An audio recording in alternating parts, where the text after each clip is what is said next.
Hello दोस्तों, कैसे हैं आप लोग। तो सीडीपी की क्लास को आज हम कंटिन्यू करते हुए और आपको बाकी की क्लासेस कैसी लग रही हैं कमेंट सेक्शन में ज़रूर बताया करें और आप लोग लास्ट तक ज़रूर बने रहें क्योंकि सीरीज़ काफ़ी इम्पॉर्टेंट है और आपको काफ़ी बेनिफिट भी होने वाला है। तो क्वेश्चन नंबर पहला कहता है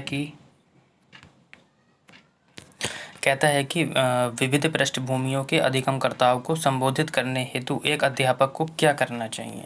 ठीक है, यानी कि विविध पृष्ठभूमि का मतलब क्या होता है। पहले आप क्वेश्चन समझ लीजिए। विविध पृष्ठभूमि का मतलब होता है यानी कि भारतीय समाज के जो विविध वर्ग होते हैं, जैसे कि निर्धन हो गया, पिछड़ा हो गया, अनुसूचित जाति हो गया, अनुसूचित जनजाति हो गई, इस टाइप के जो जहाँ से बच्चे आते हैं, ठीक है, तो उसके लिए अध्यापक को क्या करना चाहिए। तो ऑप्शन कहता है कि सभी के लिए मानक बना देना चाहिए। ऐसे कथनों का इस्तेमाल करना चाहिए जो नकारात्मक हो, है ना, और रूढ़िबद्ध धारणाओं को क्या करते हो, मजबूत करते हो। विविधता संबंधी मुद्दों पर बातचीत टालनी चाहिए, कह रहा है।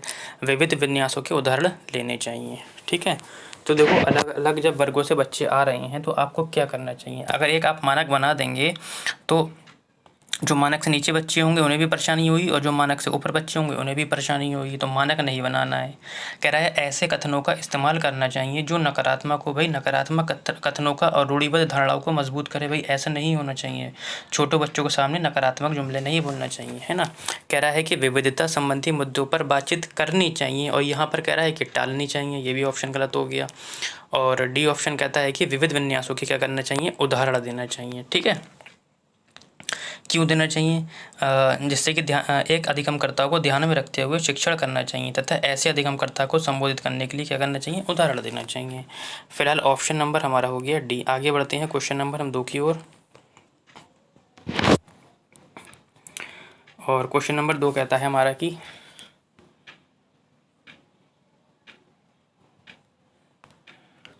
कहता है कि समस्या समाधान क्षमताओं को किस प्रकार सुसाध्य किया जा सकता है। कह रहा है समस्या समाधान को की जो क्षमताएं हैं उसको किस प्रकार से सुसाध्य किया जा सकता है। कह रहा है कि समरूपों के इस्तेमाल को बढ़ावा देकर, विद्यार्थियों में डर की भावना पैदा कर लगातार अभ्यास कार्यान्वयन पर जोर देकर या समस्याओं के हल हेतु अटल प्रक्रिया के इस्तेमाल को बढ़ावा देकर। ठीक है, तो देखो समस्या के हल हेतु अटल प्रक्रिया नहीं देखना है। मतलब कि जो अटल है, जिसका अटल है वो कभी जो सिद्ध कर दी गई है ना। तो ऐसा गलत हो जाएगा ऑप्शन बच्चों के लिए। कह रहा है कि विद्यार्थियों में डर पैदा नहीं करना। बच्चों के लिए कोई भी गलत भावना नहीं चलेगी। मैं पहले भी बता चुका हूँ, एनसीईआरटी भी ऐसा मना करता है। कह रहा है कि समरूपों के इस्तेमाल को बढ़ावा देकर, ऐसा भी नहीं करना चाहिए जो समरूप नहीं देखना है हमें। क्या करना है कि लगातार अभ्यास करवाना है और कार्यान्वयन पर जोर देकर क्या करना चाहिए, समस्या समाधान को क्या किया जा सकता है, सुसाध्य किया जा सकता है। ठीक है, तो ऑप्शन हो जाएगा आपका 3। ठीक है, आगे बढ़ते हैं क्वेश्चन नंबर 3 की ओर। और क्वेश्चन नंबर हमारा 3 कहता है कि अधिगम कठिनाइयों से जूझते छात्रों की ज़रूरतों को संबोधित करने के लिए, ठीक है, एक अध्यापक को क्या नहीं करना चाहिए। ठीक है, आपका ऑफलाइन पेपर है, यहाँ पर नहीं पे आप क्या कर लेना, सर्किल कर लेना, जिससे कि क्वेश्चन आपका गलत नहीं होगा। यानी कि जो अधिगम करता है, बच्चे हैं, उनको क्या हो रही है, जूझते छात्रों की ज़रूरतों को संबोधित करना है। तो क्या करना चाहिए, व्यक्तिगत शैक्षिक योजना बनाना चाहिए, शिक्षा शास्त्र और आकलन की जटिल संरचनाओं का प्रयोग करना चाहिए और दृश्य श्रव्य सामग्रियों का इस्तेमाल करना चाहिए या संरचनात्मक शिक्षा शास्त्रीय उपागम का इस्तेमाल करना चाहिए।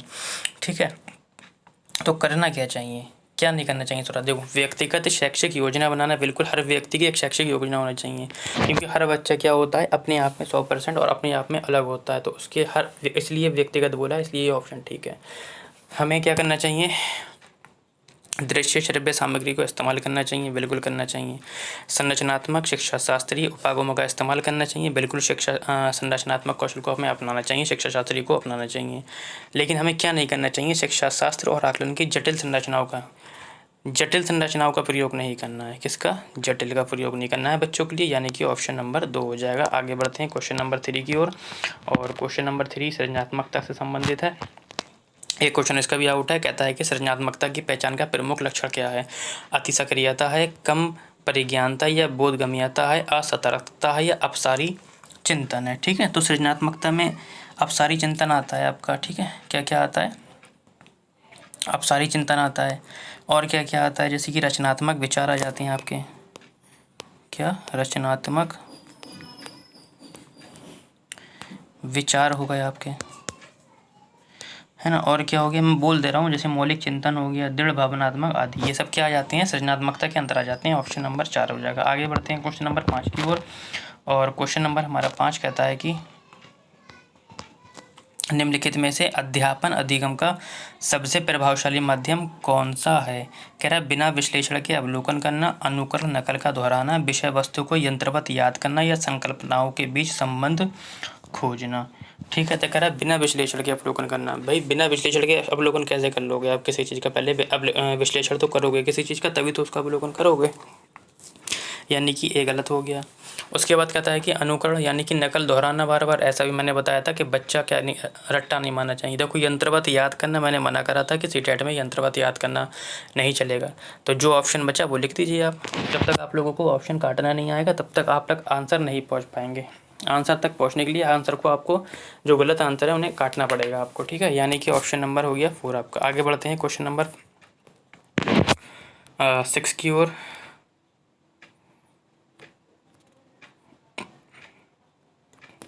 कहता है कि एक अध्यापिका को दिए गए किसी कार्यकलाप में छात्रों की विभिन्न त्रुटियों का विश्लेषण करना चाहिए, क्योंकि टाइपिंग में थोड़ी मिस्टेक हो गई जल्दी के चक्कर में, क्योंकि आपकी क्लास हो नहीं पाई थी इसलिए।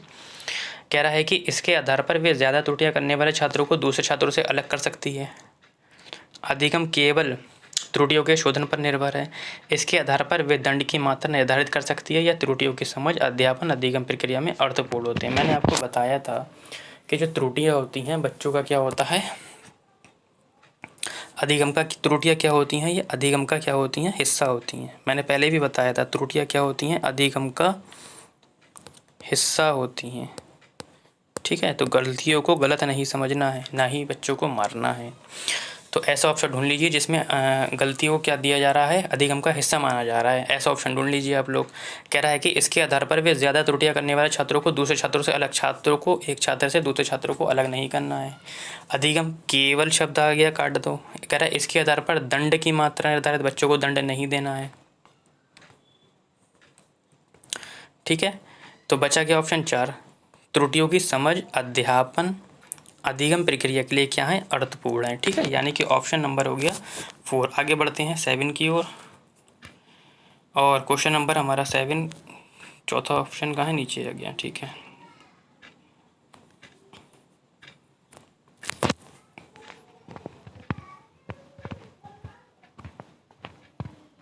कहता है कि अधिगम की अभिप्रेरणा को किस प्रकार कायम रखा जा सकता है। कह रहे बच्चों को बहुत आसान क्रियाकलाप देकर, यंत्रवत याद कर बच्चों को दंड देकर या प्रवीणता अभिमुखी लक्ष्यों पर जोर देकर, ठीक है। तो बताना है हमें कि अभिप्रेरणा कायम रखना है। कह रहा है बच्चों को बहुत आसान क्रियाकलाप, बहुत ही आसान क्रियाकलाप दे दोगे, यानी कि वो दूसरे क्लास में या पहले क्लास का दे रहा हो तो वो वहाँ पे अभिप्रेरित नहीं होगा। यंत्रवत याद करना सीटेट में गलत, दंड देना गलत। मैं कई बार बता चुका हूँ प्रैक्टिस में, इसलिए आपको याद भी हो गया होगा, रट गया होगा बिल्कुल। तो यानी कि प्रवीणता अभिमुखी लक्ष्यों पर जोर देकर, इससे क्या होता है बेटा, बच्चा क्या होता है, हमेशा अभिप्रेरित रहता है।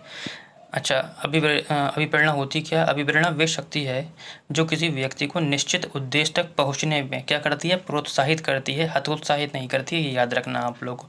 तथा उसे तब तक क्रियाशील रखती है जब तक व्यक्ति अपने लक्ष्य की क्या न कर ले, प्राप्ति न कर ले, ठीक है। आगे बढ़ते हैं क्वेश्चन नंबर 8 की ओर। ये कहता है क्वेश्चन कि शर्मिंदगी से क्या होता है, आगे डैश लगा दिया। कह रहे बच्चों को अधिगम हेतु अभिप्रेरित करने के लिए बहुत प्रभावशाली है। शर्मिंदगी के भाव को अध्यापन अधिगम प्रक्रिया में बारंबार पैदा करना चाहिए। शर्मिंदगी का संज्ञान से कोई संबंध नहीं है। शर्मिंदगी का संज्ञान पर नकारात्मक प्रभाव पड़ता है, ठीक है। तो मैं बता दूं, जो शर्मिंदगी होती है, अगर बच्चों को शर्मिंदगी हो जाएगी तो इससे संज्ञान पर क्या पड़ेगा, नकारात्मक प्रभाव पड़ेगा, ठीक है। यानी कि ऑप्शन नंबर 4 हो जाएगा। आगे बढ़ते हैं क्वेश्चन नंबर 9 की ओर। और क्वेश्चन नंबर 9 कहता है हमारा कि अधिगम का संरचनात्मक विचार ये सुझाव देता है कि ज्ञान की संरचना में बच्चे क्या रहते हैं बेटा, कई बार बता चुका हूँ, बच्चे हमेशा सक्रिय रहते हैं। सक्रिय देखना है, निष्क्रिय वाला ऑप्शन हमें क्या करना है, अवॉइड करना है, ठीक है। तो अधिगम का बच्चे सक्रिय रूप की भूमिका निभाते हैं। बच्चे पूर्ण रूप से पाठ्यपुस्तकों पर निर्भर रहते हैं। बच्चों की कोई भूमिका नहीं होती है। बच्चे पूर्ण रूप से वयस्कों पर निर्भर होते हैं, ठीक है। देखो तो पहले थोड़ा सा मैं समझा देता हूँ। यानी कि अधिगम, पहले तो ये बता दूँ, मैं कई बार बता भी चुका हूँ कि अधिगम क्या है। अधिगम एक सतत एवं निरंतर चलने वाली क्या है, प्रक्रिया है, जो बालक के जन्म से शुरू होती है और कहाँ तक चलती है, मृत्यु तक चलती है। ठीक है, तो बच्चे पूर्ण रूप से वयस्कों पर निर्भर होते हैं, ऐसा नहीं है कि पूर्ण रूप से बच्चों वयस्कों पर निर्भर होते हैं, ऐसा गलत है। कह रहे बच्चों की कोई भूमिका नहीं होती, ये तो बिल्कुल ही गलत हो गया ऑप्शन। कह रहे बच्चे पूर्ण रूप से पाठ्य पुस्तकों पर ही निर्भर होते हैं, इसके अलावा किसी पे भी निर्भर होते हैं नहीं होते हैं, ये भी गलत हो गया। यानी कि बच्चे क्या होते हैं, सक्रिय भूमिका निभाते हैं। ठीक है, आगे बढ़ते हैं लास्ट क्वेश्चन की ओर के सेशन का। और आप लोग कमेंट सेक्शन में ज़रूर बताएं कि 10 ही क्वेश्चन कराए जाएँ या क्वेश्चन को बढ़ा दिया जाए, आप लोग ज़रूर बताएं। तो कह रहा है कि अधिगम के लिए निम्न में से कौन सी धारणा उपयुक्त है। प्रयासों से कोई फर्क नहीं पड़ता है, असफलता अनियंत्रित होती है, या योग्यता अटल है, या योग्यता सुसाध्य है। देखो, प्रयासों से कोई फर्क नहीं पड़ता, ये तो बिल्कुल गलत है, बिल्कुल फर्क पड़ता है। कह रहा है असफलता अनियंत्रित है, ऐसा नहीं है, असफलता को नियंत्रित भी किया जा सकता है। योग्यता अटल है, अटल नहीं बोलेंगे हम, क्या बोलेंगे, अटल शब्द क्या हो जाएगा, गलत हो जाएगा।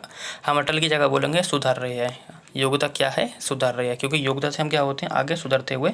यानी कि अधिगम के लिए सर्वाधिक उपयुक्त धारणा है योग्यता सुधार रहे, यानी कि शिक्षक तथा अभिभावकों आदि के द्वारा किए गए विशेष प्रयासों से बालक की योग्यता में अपेक्षित सुधार करने के साथ साथ उसे बढ़ाया भी जा सकता है। ठीक है, तो आज के लिए इतना ही।